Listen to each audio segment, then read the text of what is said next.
Uttar Pradesh police परीक्षा के प्रश्नों की सीरीज में आज हम आपके सामने एक औसत का सवाल लेके आए हैं।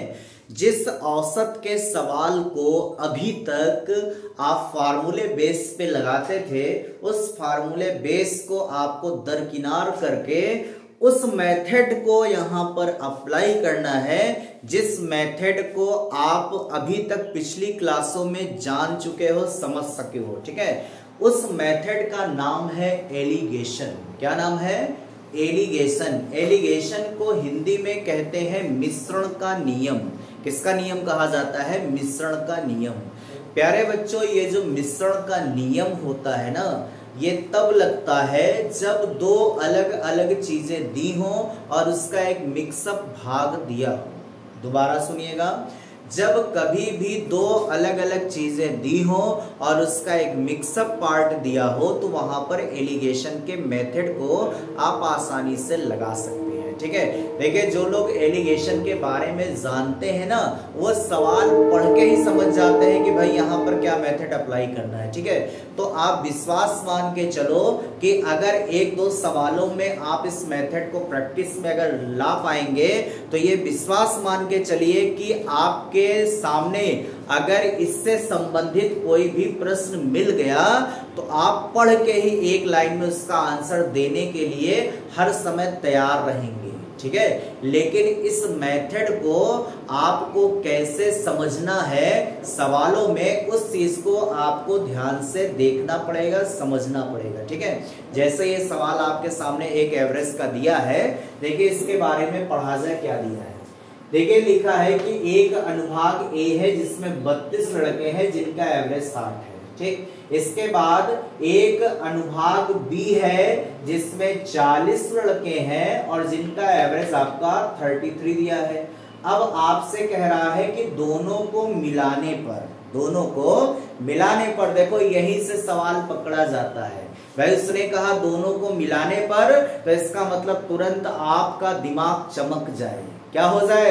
दिमाग चमक जाए कि अरे भैया दोनों को मिलाने पर, और दोनों को मिलाने पर अगर उसने कह दिया, तो इसका मतलब आप समझ जाइए कि यहाँ पर एलिगेशन के मेथड को आप लगा सकते हैं। ठीक है, तो यहाँ पर किसके मेथड को लगा सकते हैं? एलिगेशन के मेथड को। ठीक है, तो आइए इस सवाल में एलिगेशन के मेथड को हमने कैसे अप्लाई किया है, इसको ध्यान से आप बोर्ड पे देखिए। देखिए 32 लड़कों का एवरेज 60 दिया है, 40 लड़कों का एवरेज 33 दिया है। आपसे ये मिक्सअप एवरेज पूछा गया। क्या पूछा गया? ये मिक्सअप एवरेज पूछा गया। और ये जो मिक्सअप एवरेज प्यारे बच्चों पूछा गया है ना, ये कहां से मिलेगा?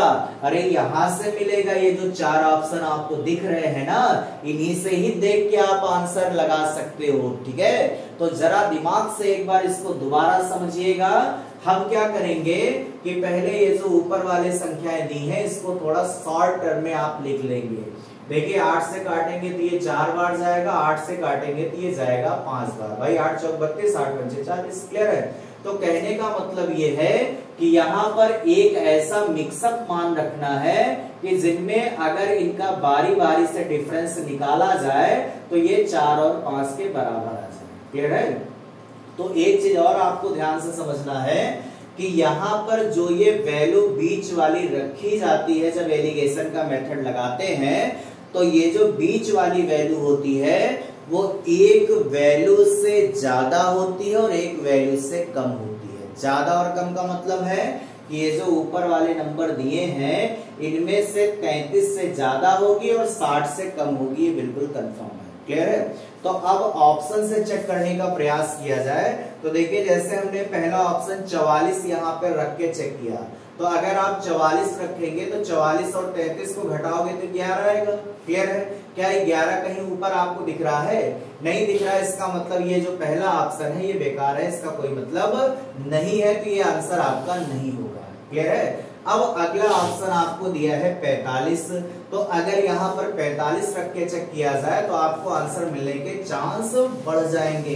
देखिए 45 से अगर आप 33 घटाओगे तो आ जाएगा 12, और 60 में 45 घटाएंगे तो आ जाएगा 15। तो अगर इसको थोड़ा सा शॉर्ट टर्म में लिखेंगे तो 3 चौक 12 और 3 बचे 15। तो देखिए क्या ऊपर वाला रेशियो आपको मिल गया, बिल्कुल मिल गया। इसका मतलब जो इसका आंसर हो जाएगा वो इसका आंसर 45 बिल्कुल सही होगा। ठीक है, तो प्यारे बच्चों अगर इस एलिगेशन के मेथड को आप थोड़ा सा अपने दिमाग में बसा लोगे ना तो बड़े से बड़े सवालों को आप सेकेंडों में लगा सकते हो, जहां पर किसी भी फार्मूले को आपको यूज करने की आवश्यकता नहीं पड़ेगी। और ये आप विश्वास मान के चलिए कि अगर इस मेथड को आप एक बार सीख गए तो आगामी आपका जो भी एग्जाम रहेगा अगर इस टाइप के सवाल मिल गए ना तो वहां पर आप सवाल लगाने में टाइम बहुत ज्यादा से ज्यादा बचा सकते हो। ठीक है, इसी आशा के साथ कि अगर एग्जाम में ये सवाल आपको मिल गया तो 101% सही होगा और 101% टाइम भी बचेगा। Best of luck.